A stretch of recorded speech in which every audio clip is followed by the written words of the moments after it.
introduction. The time traveler, for so it will be convenient to speak of him, was expounding a recondite matter to us. His pale gray eyes shone and twinkled, and his usually pale face was flushed and animated.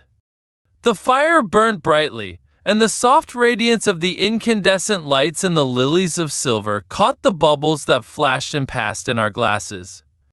Our chairs, being his patents, embraced and caressed us rather than submitted to be sat upon, and there was that luxurious after-dinner atmosphere, when thought runs gracefully free of the trammels of precision. And he put it to us in this way, marking the points with a lean forefinger, as we sat and lazily admired his earnestness over this new paradox as we thought it, and his fecundity. You must follow me carefully. I shall have to controvert one or two ideas that are almost universally accepted.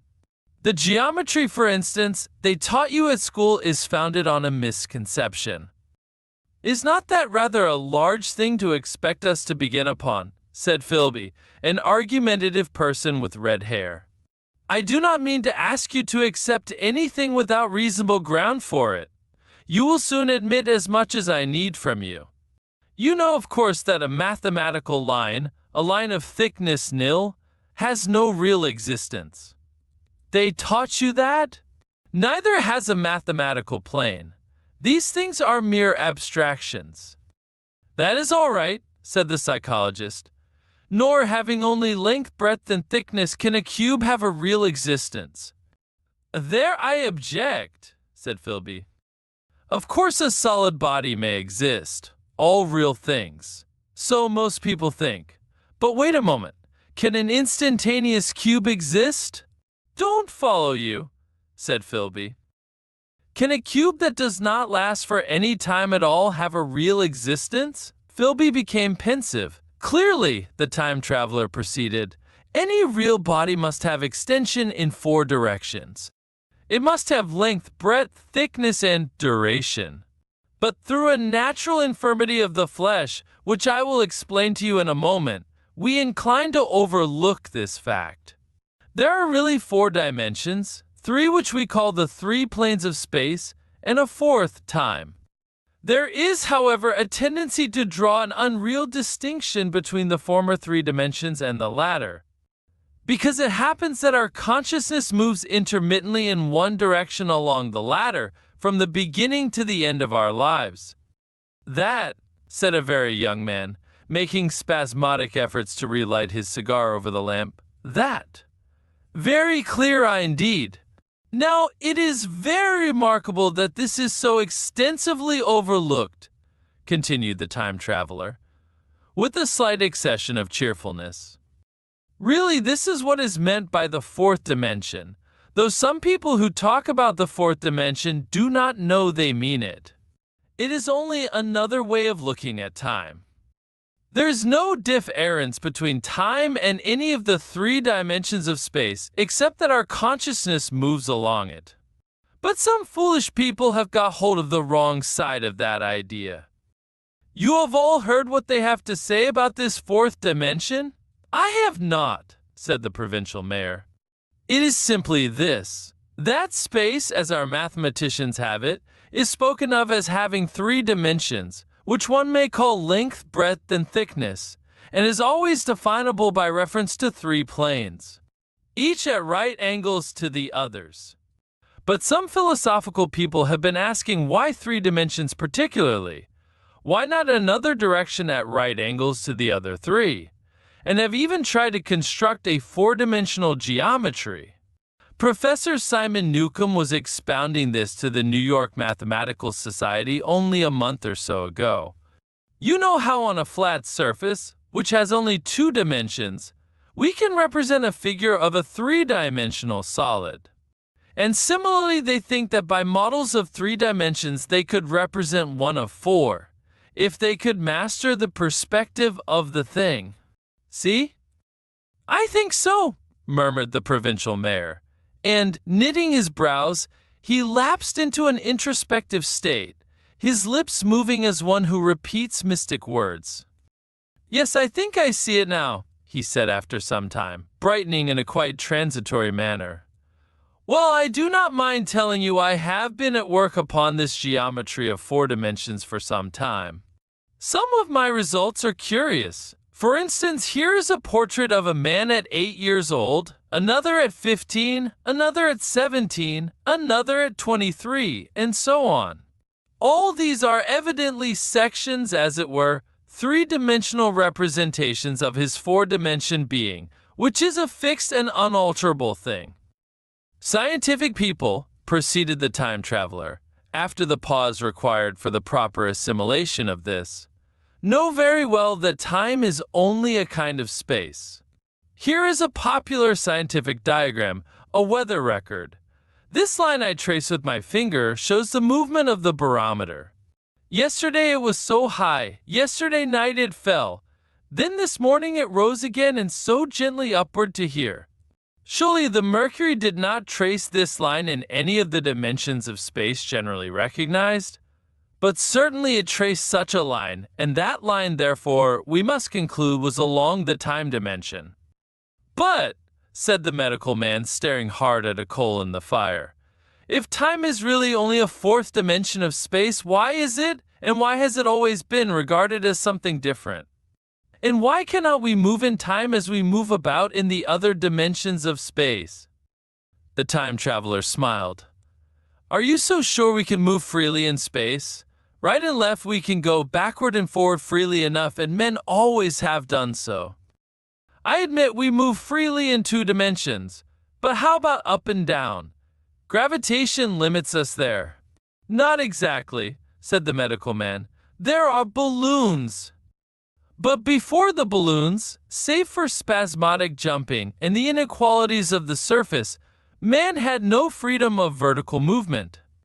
Still they could move a little up and down, said the medical man. Easier, far easier down than up. And you cannot move at all in time. You cannot get away from the present moment. My dear sir, that is just where you are wrong. That is just where the whole world has gone wrong. We are always getting away from the present moment. Our mental existences, which are immaterial and have no dimensions, are passing along the time dimension with a uniform velocity from the cradle to the grave. Just as we should travel down if we began our existence 50 miles above the Earth's surface. But the great difficulty is this, interrupted the psychologist. You can move about in all directions of space, but you cannot move about in time. That is the germ of my great discovery. But you are wrong to say that we cannot move about in time. For instance, if I am recalling an incident very vividly, I go back to the instant of its occurrence. I become absent-minded, as you say. I jump back for a moment. Of course, we have no means of staying back for any length of time, any more than a savage or an animal has of staying 6 feet above the ground. But a civilized man is better off than the savage in this respect. He can go up against gravitation in a balloon. And why should he not hope that ultimately he may be able to stop or accelerate his drift along the time dimension, or even turn about and travel the other way? Oh, this, began Philby, is all? Why not, said the time traveler. It's against reason, said Philby.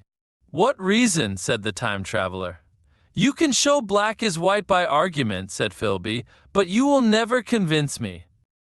Possibly not, said the time traveler, but now you begin to see the object of my investigations into the geometry of 4 dimensions. Long ago, I had a vague inkling of a machine. To travel through time, exclaimed the very young man. That shall travel indifferently in any direction of space and time, as the driver determines. Philby contented himself with laughter. But I have experimental verification, said the time traveler. It would be remarkably convenient for the historian, the psychologist suggested. One might travel back and verify the accepted account of the Battle of Hastings, for instance. Don't you think you would attract attention? Said the medical man. Our ancestors had no great tolerance for anachronisms. One might get one's Greek from the very lips of Homer and Plato, the very young man thought. In which case they would certainly plow you for the little go. The German scholars have improved Greek so much. Then there is the future, said the very young man. Just think, one might invest all one's money, leave it to accumulate at interest, and hurry on ahead. To discover a society, said I, erected on a strictly communistic basis. Of all the wild, extravagant theories, began the psychologist. Yes, so it seemed to me, and so I never talked of it until experimental verification, cried I. You are going to verify that? The experiment, cried Philby, who was getting brain-weary. Let's see your experiment anyhow, said the psychologist, though it's all humbug, you know. The time-traveler smiled round at us. Then, still smiling faintly, and with his hands deep in his trousers pockets, he walked slowly out of the room. And we heard his slippers shuffling down the long passage to his laboratory. The psychologist looked at us. I wonder what he's got. Some sleight of hand trick or other, said the medical man, and Philby tried to tell us about a conjurer he had seen at Burslem. But before he had finished his preface, the time traveler came back, and Philby's anecdote collapsed. Second, the machine. The thing the time traveler held in his hand was a glittering metallic framework, scarcely larger than a small clock, and very delicately made. There was ivory in it and some transparent crystalline substance. And now I must be explicit, for this that follows, unless his explanation is to be accepted, is an absolutely unaccountable thing. He took one of the small octagonal tables that were scattered about the room and set it in front of the fire with two legs on the hearthrug. On this table he placed the mechanism. Then he drew up a chair and sat down. The only other object on the table was a small shaded lamp, the bright light of which fell upon the model. There were also perhaps a dozen candles about, 2 in brass candlesticks upon the mantel and several in sconces, so that the room was brilliantly illuminated. I sat in a low armchair nearest the fire, and I drew this forward so as to be almost between the time traveler and the fireplace. Philby sat behind him, looking over his shoulder. The medical man and the provincial mayor watched him in profile from the right, the psychologist from the left. The very young man stood behind the psychologist. We were all on the alert. It appears incredible to me that any kind of trick, however subtly conceived and however adroitly done, could have been played upon us under these conditions. The time traveler looked at us and then at the mechanism. Well, said the psychologist. This little affair, said the time traveler, resting his elbows upon the table and pressing his hands together above the apparatus, is only a model. It is my plan for a machine to travel through time. You will notice that it looks singularly askew and that there is an odd twinkling appearance about this bar, as though it was in some way unreal. He pointed to the part with his finger. Also, here is one little white lever and here is another. The medical man got up out of his chair and peered into the thing. It's beautifully made, he said. It took 2 years to make, retorted the time traveler. Then, when we had all imitated the action of the medical man, he said, Now I want you clearly to understand that this lever being pressed over sends the machine gliding into the future, and this other reverses the motion. This saddle represents the seat of a time traveler. Presently, I am going to press the lever and off the machine will go. It will vanish, pass into future time, and disappear. Have a good look at the thing. Look at the table too, and satisfy yourselves there is no trickery. I don't want to waste this model and then be told I'm a quack. There was a minute's pause, perhaps. The psychologist seemed about to speak to me but changed his mind. Then the time traveler put forth his finger towards the lever. No, he said suddenly. Lend me your hand. And turning to the psychologist, he took that individual's hand in his own and told him to put out his forefinger. So that it was the psychologist himself who sent forth the model time machine on its interminable voyage. We all saw the lever turn. I am absolutely certain there was no trickery. There was a breath of wind, and the lamp flame jumped. One of the candles on the mantel was blown out, and the little machine suddenly swung round, became indistinct, was seen as a ghost for a second perhaps, as an eddy of faintly glittering brass and ivory, and it was gone, vanished. Save for the lamp, the table was bare. Everyone was silent for a minute. Then Philby said he was damned. The psychologist recovered from his stupor, and suddenly looked under the table. At that the time traveler laughed cheerfully. "Well," he said with a reminiscence of the psychologist. Then, getting up, he went to the tobacco jar on the mantel, and with his back to us began to fill his pipe. We stared at each other. "Look here," said the medical man, "are you in earnest about this? Do you seriously believe that that machine has traveled into time?" "Certainly," said the time traveler, stooping to light a spill at the fire. Then he turned, lighting his pipe, to look at the psychologist's face. The psychologist, to show that he was not unhinged, helped himself to a cigar and tried to light it uncut. "What is more, I have a big machine nearly finished in. There," he indicated the laboratory. "And when that is put together, I mean to have a journey on my own account." "You mean to say that that machine has traveled into the future?" said Philby. "Into the future or the past, I don't for certain know which." After an interval, the psychologist had an inspiration. "It must have gone into the past if it has gone anywhere," he said. "Why?" said the time traveler. "Because I presume that it has not moved in space, and if it traveled into the future it would still be here all this time, since it must have traveled through this time." "But," said I, "if it traveled into the past it would have been visible when we came first into this room, and last Thursday when we were here, and the Thursday before that, and so forth." "Serious objections," remarked the provincial mayor, with an air of impartiality, turning towards the time traveler. "Not a bit," said the time traveler. And to the psychologist, "You think you can explain that? It's presentation below the threshold, diluted presentation." "Of course," said the psychologist and reassured us. "That's a simple point of psychology. I should have thought of it. It's plain enough, and helps the paradox delightfully. We cannot see it, nor can we appreciate this machine, any more than we can the spoke of a wheel spinning or a bullet flying through the air. If it is traveling through time 50 times or 100 times faster than we are, if it gets through a minute while we get through a second, the impression it creates will of course be only 1/50th or 1/100th of what it would make if we're not traveling in time. That's plain enough." He passed his hand through the space in which the machine had been. "You see?"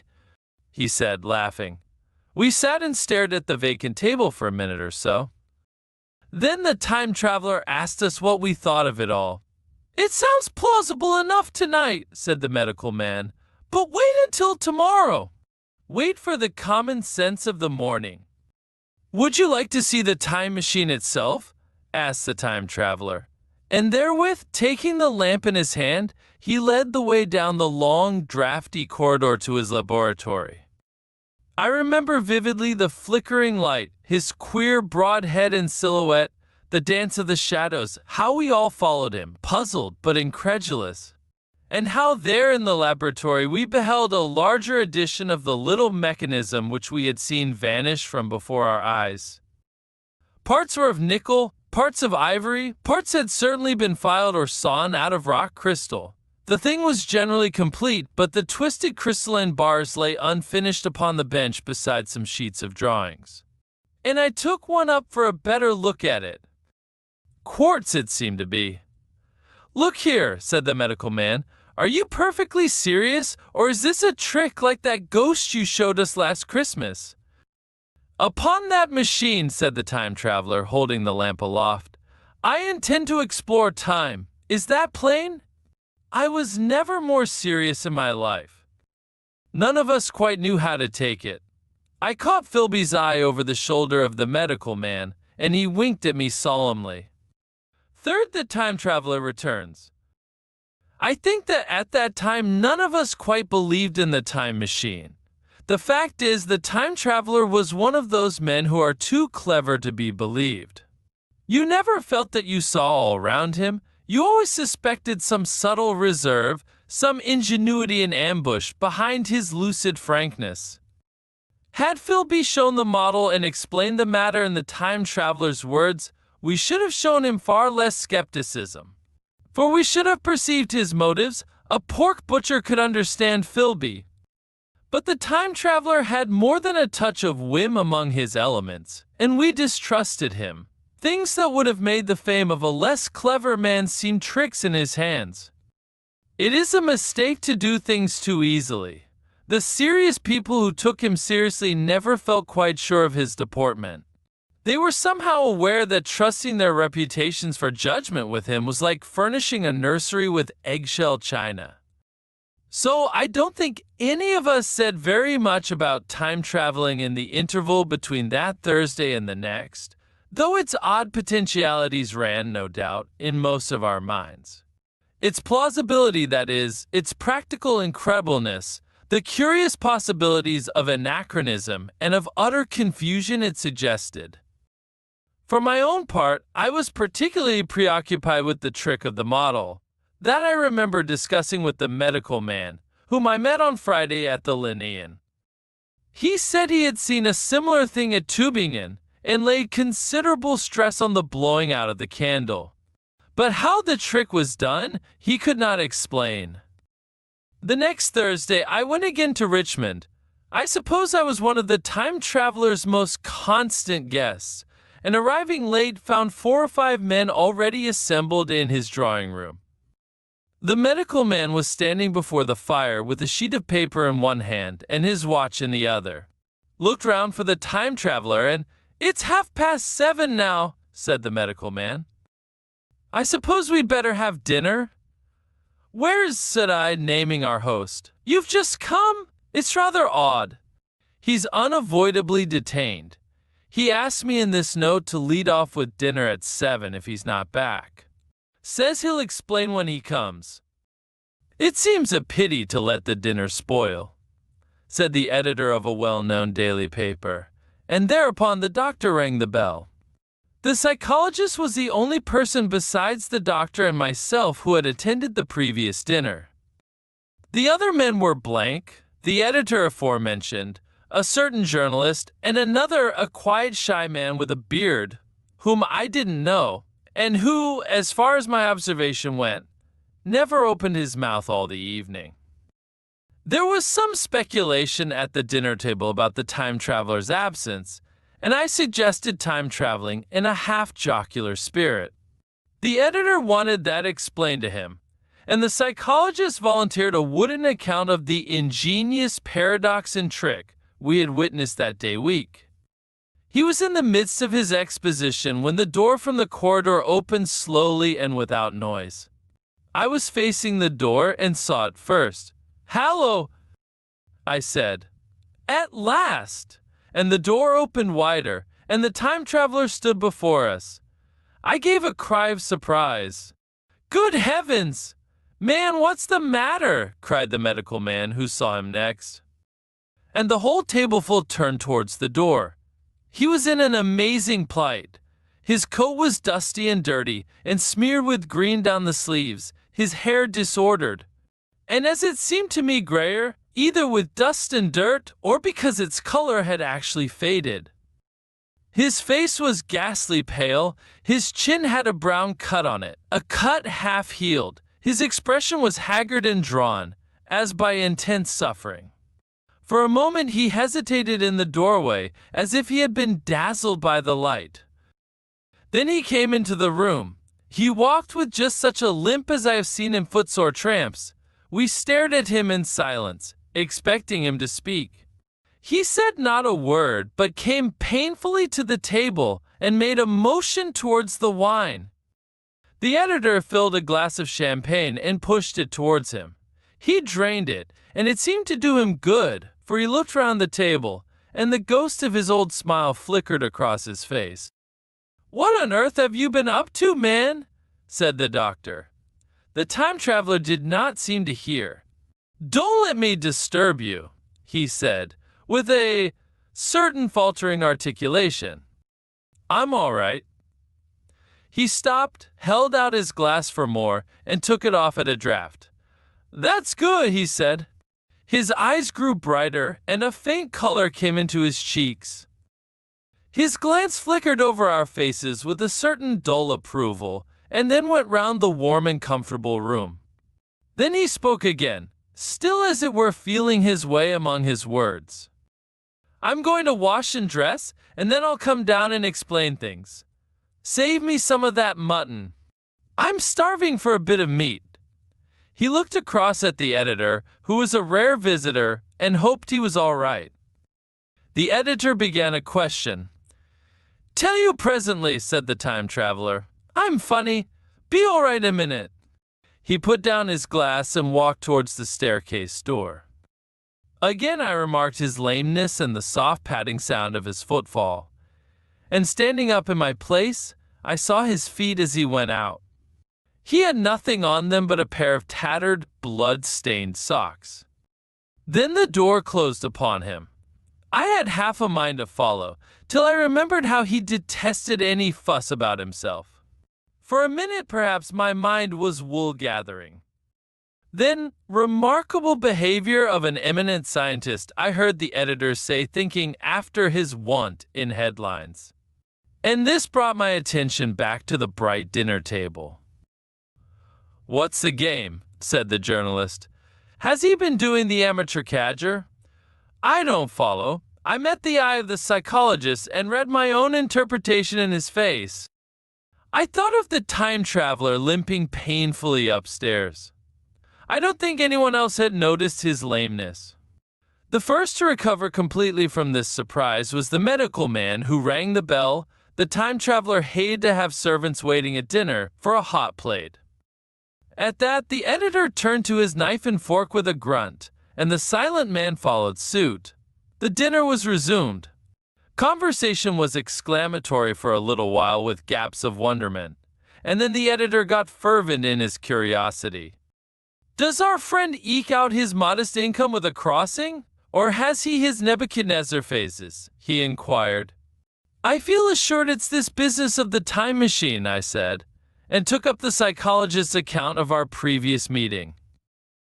The new guests were frankly incredulous. The editor raised objections. What was this time traveling? A man couldn't cover himself with dust by rolling in a paradox, could he? And then, as the idea came home to him, he resorted to caricature. Hadn't they any clothes brushes in the future? The journalist, too, would not believe at any price, and joined the editor in the easy work of heaping ridicule on the whole thing. They were both the new kind of journalist, very joyous, irreverent young men. "Our special correspondent in the Day After Tomorrow reports," the journalist was saying, or rather shouting, when the time traveler came back. He was dressed in ordinary evening clothes, and nothing save his haggard look remained of the change that had startled me. "I say," said the editor hilariously, "these chaps here say you have been traveling into the middle of next week. Tell us all about Little Rosebery, will you? What will you take for the lot?" The time traveler came to the place reserved for him without a word. He smiled quietly, in his old way. "Where's my mutton?" he said. "What a treat it is to stick a fork into meat again." "Story!" cried the editor. "Story be damned," said the time traveler. "I want something to eat. I won't say a word until I get some Peptone into my arteries." "Thanks. And the salt." "One word," said I. "Have you been time traveling?" "Yes," said the time traveler, with his mouth full, nodding his head. "I'd give a shilling a line for a verbatim note," said the editor. The time traveler pushed his glass towards the silent man and rang it with his fingernail, at which the silent man, who had been staring at his face, started convulsively and poured him wine. The rest of the dinner was uncomfortable. For my own part, sudden questions kept on rising to my lips, and I dare say it was the same with the others. The journalist tried to relieve the tension by telling anecdotes of Hetty Potter. The time traveler devoted his attention to his dinner and displayed the appetite of a tramp. The medical man smoked a cigarette and watched the time traveler through his eyelashes. The silent man seemed even more clumsy than usual and drank champagne with regularity and determination out of sheer nervousness. At last the time traveler pushed his plate away and looked round us. "I suppose I must apologize," he said. "I was simply starving. I've had a most amazing time." He reached out his hand for a cigar and cut the end. "But come into the smoking room. It's too long a story to tell over greasy plates." And ringing the bell and passing, he led the way into the adjoining room. "You have told blank and dash and chose about the machine?" he said to me, leaning back in his easy chair and naming the 3 new guests. "But the thing's a mere paradox," said the editor. "I can't argue tonight. I don't mind telling you the story, but I can't argue. I will," he went on, "tell you the story of what has happened to me if you like, but you must refrain from interruptions. I want to tell it badly. Most of it will sound like lying. So be it. It's true, every word of it all the same. I was in my laboratory at 4 o'clock, and since then, I've lived 8 days, such days as no human being ever lived before. I'm nearly worn out, but I shan't sleep till I've told this thing over to you. Then I shall go to bed. But no interruptions. Is it agreed?" "Agreed," said the editor, and the rest of us echoed, "Agreed." And with that the time traveler began his story as I have set it forth. He sat back in his chair at first, and spoke like a weary man. Afterwards he got more animated. In writing it down I feel with only too much keenness the inadequacy of pen and ink, and above all my own inadequacy to express its quality. You read, I will suppose, attentively enough, but you cannot see the speaker's white, sincere face in the bright circle of the little lamp, nor hear the intonation of his voice. You cannot know how his expression followed the turns of his story.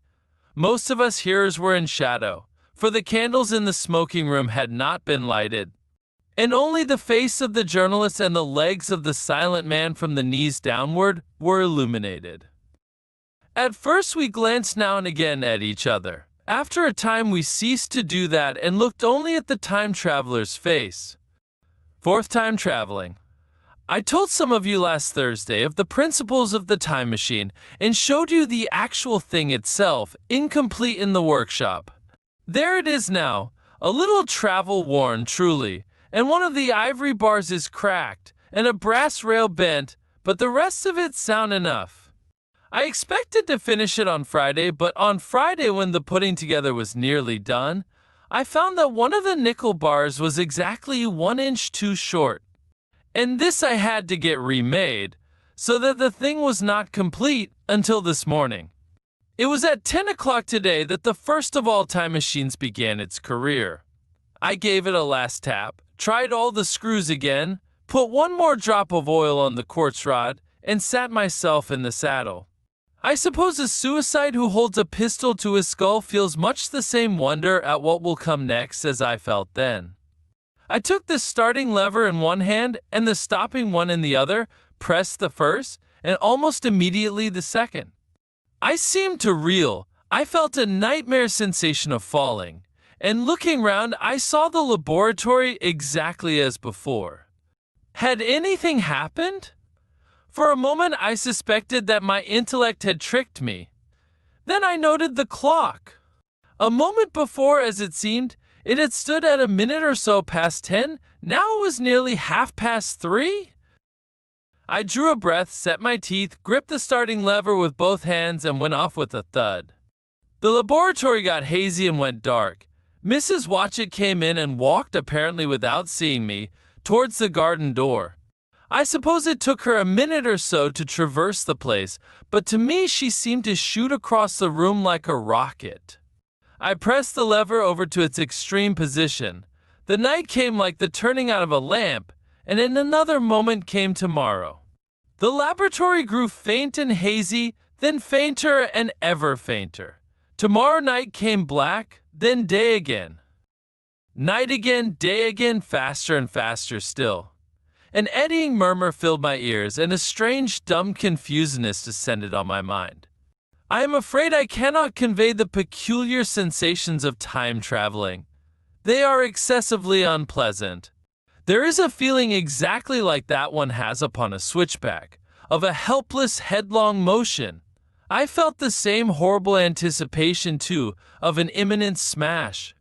As I put on pace, night followed day like the flapping of a black wing.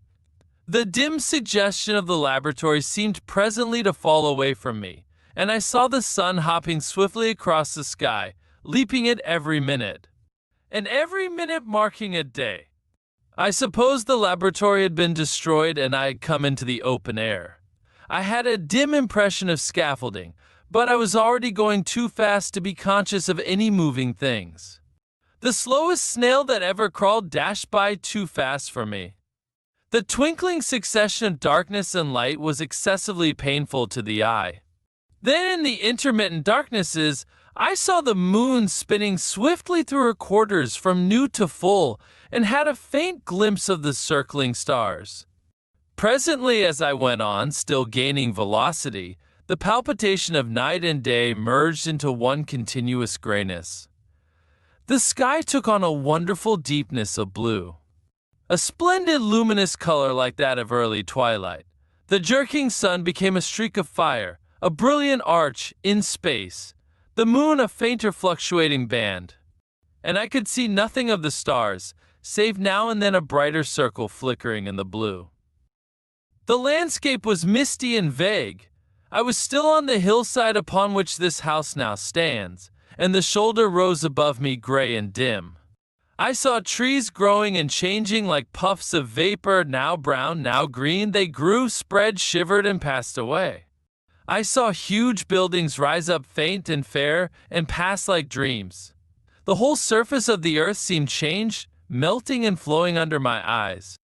The little hands upon the dials that registered my speed raced round faster and faster.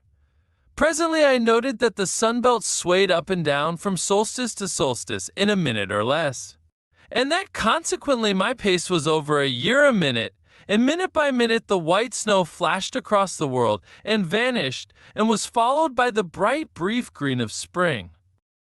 The unpleasant sensations of the start were less poignant now. They merged at last into a kind of hysterical exhilaration. I remarked indeed a clumsy swaying of the machine for which I was unable to account, but my mind was too confused to attend to it, so with a kind of madness growing upon me I flung myself into futurity. At first I scarce thought of stopping, scarce thought of anything but these new sensations. But presently a fresh series of impressions grew up in my mind, a certain curiosity and therewith a certain dread, until at last they took complete possession of me.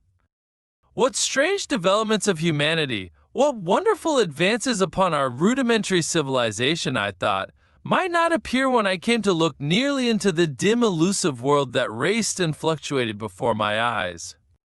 I saw great and splendid architecture rising about me, more massive than any buildings of our own time, and yet, as it seemed, built of glimmer and mist.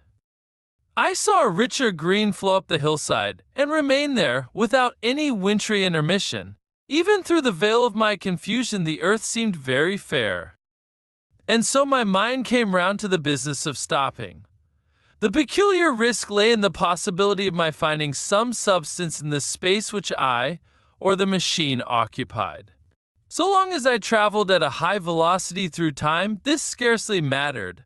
I was, so to speak, attenuated, was slipping like a vapor through the interstices of intervening substances.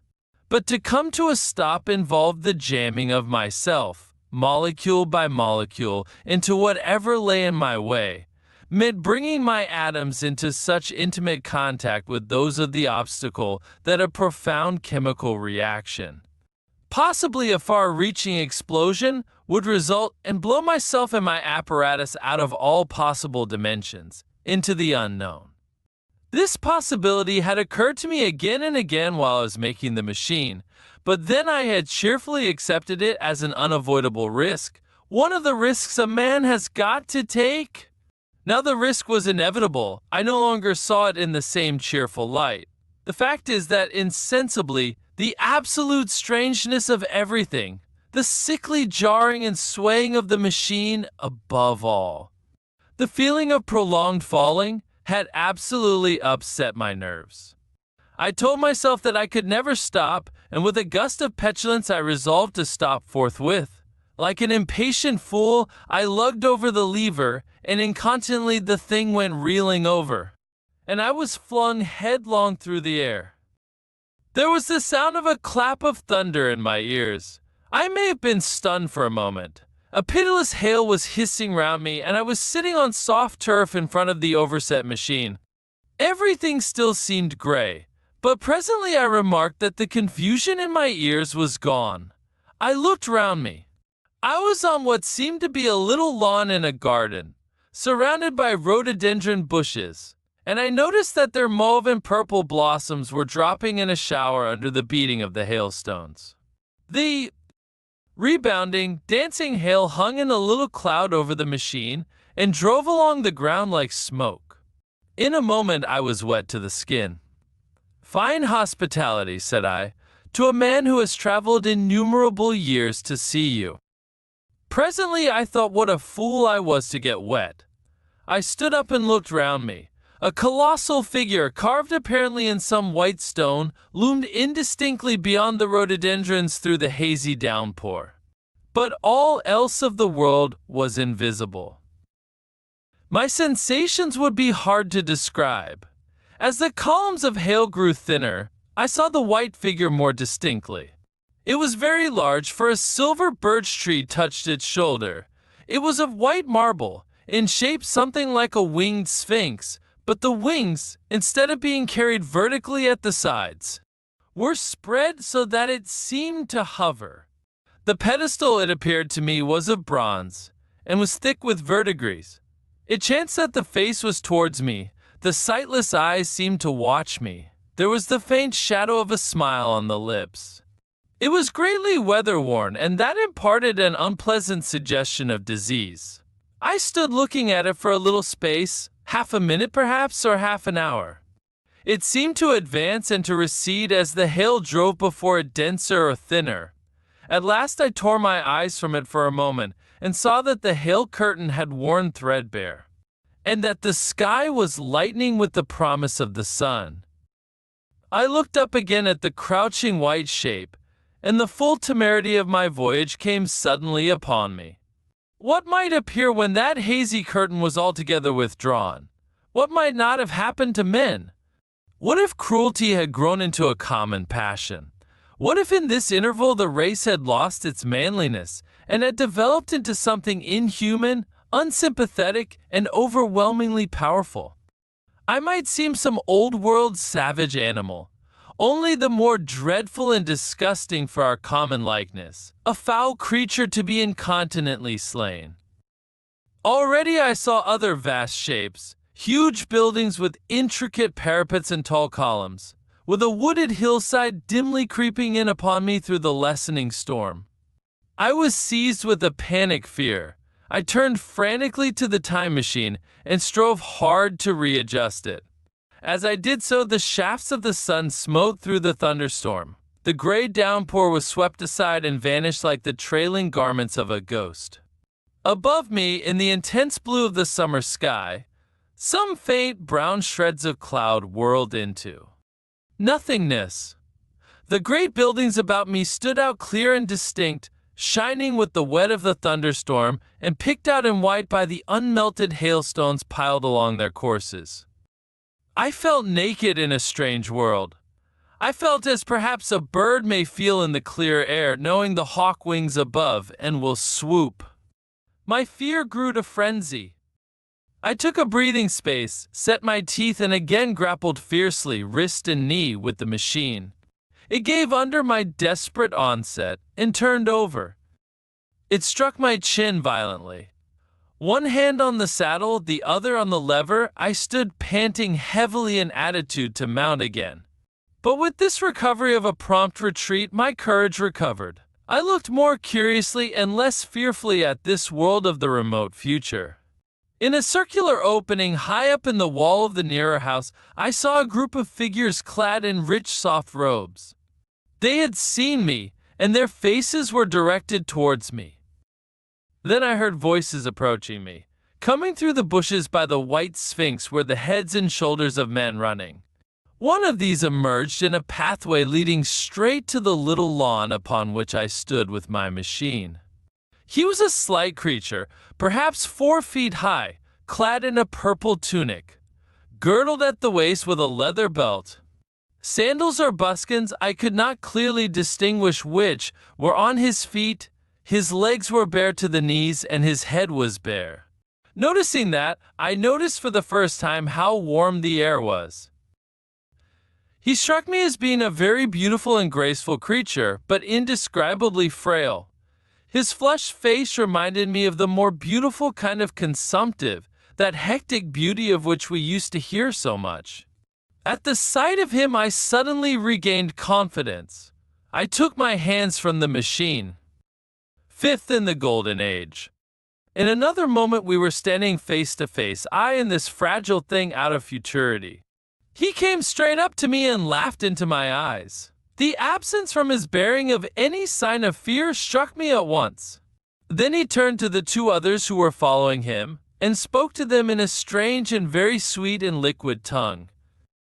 There were others coming, and presently a little group of perhaps 8 or 10 of these exquisite creatures were about me. One of them addressed me. It came into my head, oddly enough, that my voice was too harsh and deep for them. So I shook my head, and pointing to my ears, shook it again. He came a step forward, hesitated, and then touched my hand. Then I felt other soft little tentacles upon my back and shoulders. They wanted to make sure I was real. There was nothing in this at all alarming. Indeed, there was something in these pretty little people that inspired confidence, a graceful gentleness, a certain childlike ease. And besides, they looked so frail that I could fancy myself flinging the whole dozen of them about like 9 pins. But I made a sudden motion to warn them when I saw their little pink hands feeling at the time machine. Happily then, when it was not too late, I thought of a danger I had hitherto forgotten, and reaching over the bars of the machine, I unscrewed the little levers that would set it in motion and put these in my pocket. Then I turned again to see what I could do in the way of communication. And then, looking more nearly into their features, I saw some further peculiarities in their Dresden china type of prettiness. Their hair, which was uniformly curly, came to a sharp end at the neck and cheek. There was not the faintest suggestion of it on the face, and their ears were singularly minute. The mouths were small with bright red, rather thin lips, and the little chins ran to a point. The eyes were large and mild, and this may seem egotism on my part. I fancied even that there was a certain lack of the interest I might have expected in them.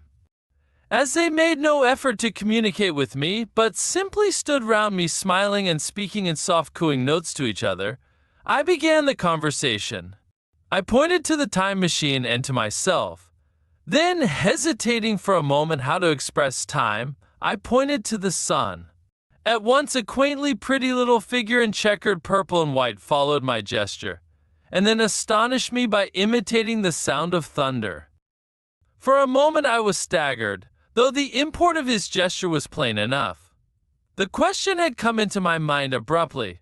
Were these creatures fools? You may hardly understand how it took me. You see, I had always anticipated that the people of the year 802,000 odd would be incredibly in front of us in knowledge, art, everything. Then one of them suddenly asked me a question that showed him to be on the intellectual level of one of our 5-year-old children. Asked me, in fact, if I had come from the sun in a thunderstorm. It let loose the judgment I had suspended upon their clothes, their frail light limbs and fragile features. A flow of disappointment rushed across my mind. For a moment I felt that I had built the time machine in vain. I nodded, pointed to the sun, and gave them such a vivid rendering of a thunderclap as startled them. They all withdrew a pace or so and bowed. Then came one laughing towards me, carrying a chain of beautiful flowers altogether new to me, and put it about my neck. The idea was received with melodious applause, and presently they were all running to and fro for flowers, and laughingly flinging them upon me until I was almost smothered with blossom. You who have never seen the like can scarcely imagine what delicate and wonderful flowers countless years of culture had created. Then someone suggested that their playthings should be exhibited in the nearest building, and so I was led past the Sphinx of white marble, which had seemed to watch me all the while with a smile at my astonishment, towards a vast gray edifice of fretted stone. As I went with them, the memory of my confident anticipations of a profoundly grave and intellectual posterity came, with irresistible merriment, to my mind. The building had a huge entry, and was altogether of colossal dimensions. I was naturally most occupied with the growing crowd of little people, and with the big open portals that yawned before me, shadowy and mysterious. My general impression of the world I saw over their heads was a tangled waste of beautiful bushes and flowers, a long neglected and yet weedless garden. I saw a number of tall spikes of strange white flowers, measuring a foot perhaps across the spread of the waxen petals. They grew scattered as if wild among the variegated shrubs, but, as I say, I did not examine them closely at this time. The time machine was left deserted on the turf among the rhododendrons. The arch of the doorway was richly carved, but naturally I did not observe the carving very narrowly, though I fancied I saw suggestions of old Phoenician decorations as I passed through, and it struck me that they were very badly broken and weather-worn.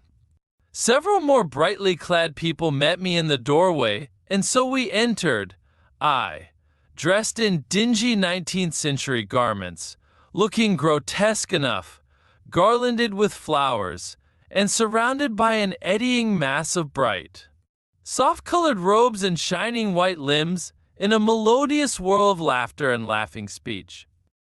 The big doorway opened into a proportionally great hall hung with brown. The roof was in shadow, and the windows, partially glazed with colored glass and partially unglazed, admitted a tempered light. The floor was made up of huge blocks of some very hard white metal, not plates nor slabs, blocks, and it was so much worn, as I judged by the going to and fro of past generations, as to be deeply channeled along the more frequented ways. Transverse to the length were innumerable tables made of slabs of polished stone, raised perhaps a foot from the floor, and upon these were heaps of fruits. Some I recognized as a kind of hypertrophied raspberry and orange, but for the most part they were strange. Between the tables was scattered a great number of cushions. Upon these my conductors seated themselves, signing for me to do likewise. With a pretty absence of ceremony, they began to eat the fruit with their hands, flinging peel and stalks and so forth into the round openings in the sides of the tables. I was not loath to follow their example, for I felt thirsty and hungry. As I did so, I surveyed the hall at my leisure, and perhaps the thing that struck me most was its dilapidated look. The stained glass windows, which displayed only a geometrical pattern, were broken in many places, and the curtains that hung across the lower end were thick with dust. And it caught my eye that the corner of the marble table near me was fractured. Nevertheless, the general effect was extremely rich and picturesque. There were perhaps a couple of hundred people dining in the hall, and most of them, seated as near to me as they could come, were watching me with interest, their little eyes shining over the fruit they were eating. All were clad in the same soft and yet strong silky material. Fruit, by the by, was all their diet. These people of the remote future were strict vegetarians, and while I was with them, in spite of some carnal cravings, I had to be frugivorous also. Indeed, I found afterwards that horses, cattle, sheep, dogs had followed the ichthyosaurus into extinction. But the fruits were very delightful. One in particular that seemed to be in season all the time I was there, a flowery thing in a three-sided husk, was especially good, and I made it my staple. At first I was puzzled by all these strange fruits, and by the strange flowers I saw, but later I began to perceive their import. However, I am telling you of my fruit dinner in the distant future now. So soon as my appetite was a little checked, I determined to make a resolute attempt to learn the speech of these new men of mine. Clearly that was the next thing to do. The fruit seemed a convenient thing to begin upon, and holding one of these up, I began a series of interrogative sounds and gestures. I had some considerable difficulty in conveying my meaning. At first my efforts met with a stare of surprise or inextinguishable laughter. But presently a fair-haired little creature seemed to grasp my intention and repeated a name. They had to chatter and explain the business at great length to each other, and my first attempts to make the exquisite little sounds of their language caused an immense amount of genuine, if uncivil, amusement. However, I felt like a schoolmaster amidst children, and persisted, and presently I had a score of noun substantives at least at my command, and then I got to demonstrative pronouns and even the verb to eat. But it was slow work, and the little people soon tired and wanted to get away from my interrogations, so I determined, rather of necessity, to let them give their lessons in little doses when they felt inclined. And very little doses I found they were before long, for I never met people more indolent or more easily fatigued. 6. The sunset of mankind. A queer thing I soon discovered about my little hosts, and that was their lack of interest.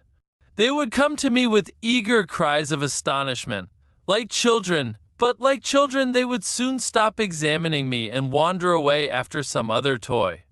The dinner and my conversational beginnings ended, I noted for the first time that almost all those who had surrounded me at first were gone. It is odd, too, how speedily I came to disregard these little people. I went out through the portal into the sunlit world again as soon as my hunger was satisfied. I was continually meeting more of these men of the future, who would follow me a little distance, chatter and laugh about me, and having smiled and gesticulated in a friendly way, leave me again to my own devices. The calm of evening was upon the world as I emerged from the great hall, and the scene was lit by the warm glow of the setting sun. At first things were very confusing. Everything was so entirely different from the world I had known, even the flowers. The big building I had left was situated on the slope of a broad river valley, but the Thames had shifted perhaps a mile from its present position. I resolved to mount to the summit of a crest, perhaps a mile and a half away, from which I could get a wider view of this our planet in the year 800 and 2701 AD. For that, I should explain, was the date the little dials of my machine recorded.